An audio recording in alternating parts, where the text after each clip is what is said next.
Hello and welcome to the channel. This is Steel City Knives. Right, we're going to be having a look at this knife today. Picked this up on the second-hand market, and what I've realised is except for going to the famous Sheffield cutlery shop, sort of for the last few months now, all I've bought is second-hand knives on the second-hand market. So the UK second-hand market scene must be thriving. But I love it. I love the hunt. I love the fact they're sort of one-offs. Bit of a bargain, cheaper than what they'd be in the shops, and it's just really, there's been a massive revival in the second hand. Seems to be loads of variety, loads of cool knives to get, and this is one of them. So it just came up and the ad just said a Sheffield made knife, didn't say who the maker was, and all it's got is made in Sheffield tang stamp. So there is another company that uses that tang stamp, and I'll talk about that in another video, but a lesser well-known company, should we say. But I'm going to do a video where I'll just show you all the cutlers that are left in Sheffield, and I'll show you the map and where they are and stuff like that, because I went and just scouted them out basically. I didn't have enough time to knock on the door or arrange to go and see them, but I did go in one briefly and had a little look around. I didn't take much footage because I was just talking away, but we'll do that in another video. But so basically, this was just said it was a Sheffield made knife, and that was it pretty much, and just basically what it is. Now, I don't think they put what the pattern was or anything like that. Now, when this first came, I get a bit excited. So when it first came, I did a short straight away. And I used a guy in the community's music, actually, which is Radar, that we all know. So I think it's cool that there's a lot of people that can play out there in the community. So I thought it'd be good just to use their music on the shorts as well. So, why not? But I'm going to have to do another short now because I think I called this a farmer's knife, and I got it totally wrong. So if you look at the pattern itself, it's clearly the Barlow pattern from Wright, because it's got a Barlow bolster. But what led me astray is sometimes they use the Barlow bolster on other things. So I think pretty much Wright, this was a sort of a one-off small drop that they did, and they do loads of these. They really do. I found a lot that they do, with different wood covers. So I'm usually quick on them, and I know that they're coming, or somebody will tell me that they're out, or so I'm usually all over it. But I missed this one. So if anybody remembers a drop, it's yew wood covers. Look at that spine work.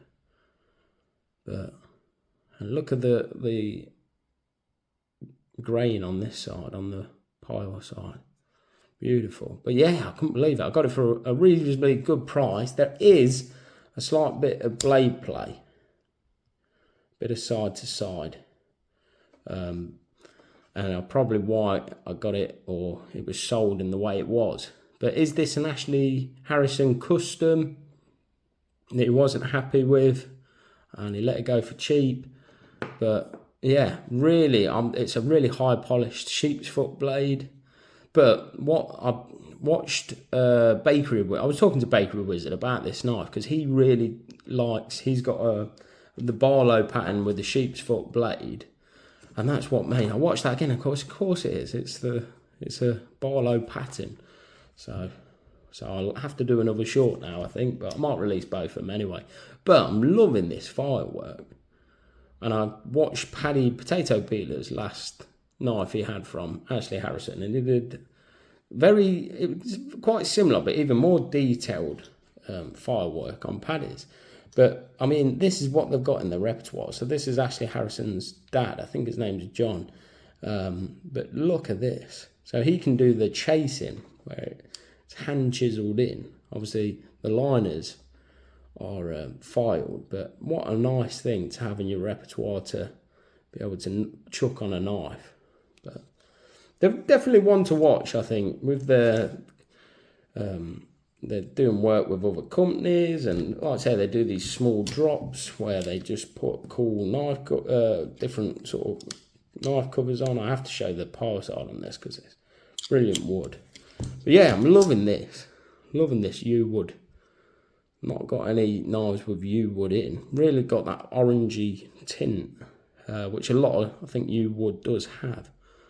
But yeah, really, and it came sharp, which is always a plus with Arthur Wright knives, and the pull as well. This could be another reason why he got rid of it. It's not got a real nail breaker of a pull. It's still got a nice walking torque. I'd say it's about 6.5. I wouldn't call it a 7, but for this sort of knife where you can choke up on it and get there where that kick is on the tank there, you can just hold that. It's not going to go. It's not going to go anywhere. And this firework, it sort of acts as jimping almost as well. So yeah, I'm really happy with it. And then obviously you can close it one-handed then. So as much as it's got a weaker pull and it's pinchable open as well. So yeah, I'm really loving it. So yeah, just a quick one from me today.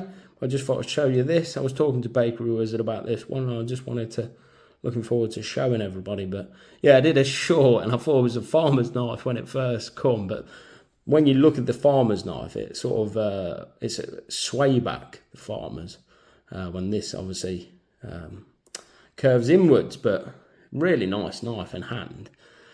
I always have a bit of a dilemma though when you get a knife this nice.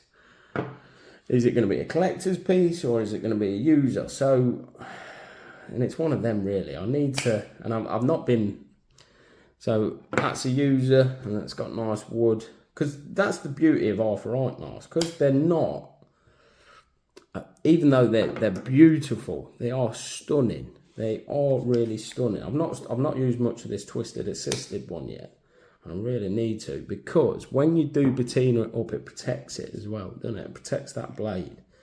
But same with this Senator. I won't fit that one in actually. But the beauty of Arthur Wright knives is they are quite affordable. They're not going to break the bank, and then you can use them. And because this one was relatively cheap, I think I probably will end up using it. But being a polished blade, I'm going to lose that polish, I would imagine. But these I use a bit. I must admit, as you can tell from the patina, but it does just then offers it a layer of protection, doesn't it? Still oil them though, still oil them and look after them, but just adds a bit more to them. But that's the beauty, and that's kind of why I like knives anyway. I like to try and use them all, but you don't feel too bad about using these because they've never cost you a great deal in the first place. And this one was a bit more expensive, but still not anywhere near a lot of the knives for sort of firework on the back and the rest of it. But anyway, just a quick one from me. And yeah, thank you, Radar, for letting me use your music, mate. And I just think that's cool that we've got these musicians in the community, and it's nice to use their stuff for a video for us, isn't it, really, or a short for us. But and then yeah, just wanted to kind of, hopefully Baker Wizard will watch this and see what he thinks of that one, because I know he loves that pattern with the sheep's foot. So right, all right, I'll see you on the next one. Cheers.